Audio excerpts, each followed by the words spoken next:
Amy Drayer, you're Director of Islanders for Ferry Action, IFA. We have just discovered a new clause in the Senate Transportation Bill in the state of Washington. It is ESSB 5161. It is a 260-page bill, and on page 104, there's a new clause, a surprise for many of us. It is the proposed suspension, elimination of ferry advisory committees for Washington State Ferries. What's your reaction? Yeah, I would say we were surprised when we read about that. We are in great communication with the San Juans and appreciate all that we learned through the coalition. And when folks from the San Juans reached out, we were very surprised. It wasn't something that we had necessarily heard about in discussions or meetings with any of our legislators or with Washington State Ferries. And we were surprised. I guess I'll leave it at that for now. So we're learning that the state intends, if this bill passes and is signed into law by the governor, to spend $75,000 on a study to find other ways to collect community input. Do you have any visibility on this, Amy? Yeah, again, we're surprised to have learned of this approach. The ferry advisory committees, we know that some of them work very well, for instance, up in the San Juans. We know that there are challenges with others. And in discussion with other folks who are members of the FACs this year, we had thought about how can we improve these. And I know there had been discussions at the executive committee with the FACs about improving them. And we know there's room for growth, but overall, the structure of them is pretty sound, right? There's representation from each of, ferry host and ferry served communities. There's, a diversity of representation from the communities. And as a body, as a structure, it seems like something that could thrive.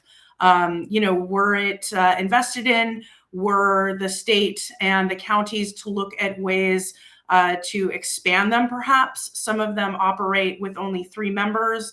And of course, with Open Public Meetings and Public Records Act, it makes work somewhat difficult. But we had worked with some of the FACs to propose some new language to expand the FACs, for instance, to 5 members, which would allow communities to work much more deeply together, engage together, and make the FACs themselves more productive. So, we ourselves were challenged to bring the FACs up to their potential, but we had already identified some solutions that, we didn't necessarily have time to run with this year, given, our focus on some of the core issues with WSF that we're hoping to advance solutions. But we're hoping within the next year that, we could be part of that as our communities, be part of the work of improving the FACs. So again, we were surprised. We'd like to learn more about why. But it does seem a little bit backwards to dissolve the FACs in order to study how they could be effective and then roll out a new solution, which for all intents and purposes would create a vacuum of community engagement with Washington State Ferries over the next 2 years.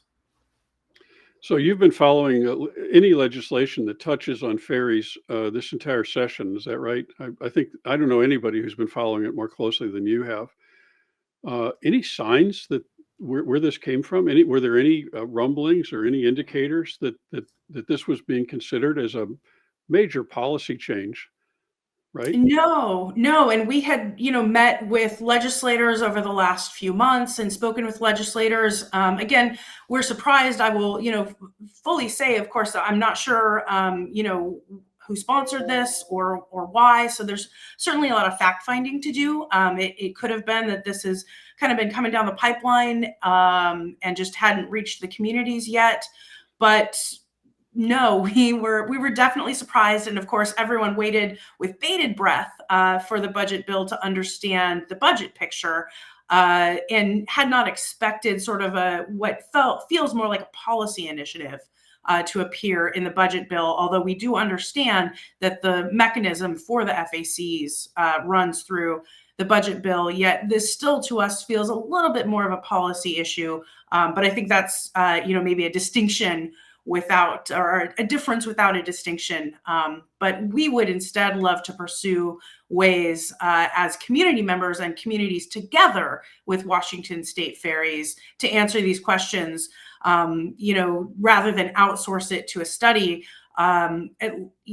For us, we believe that community solutions come from the community, and we'd love the opportunity for community engagement solutions with Washington State Ferries to come from and for the communities.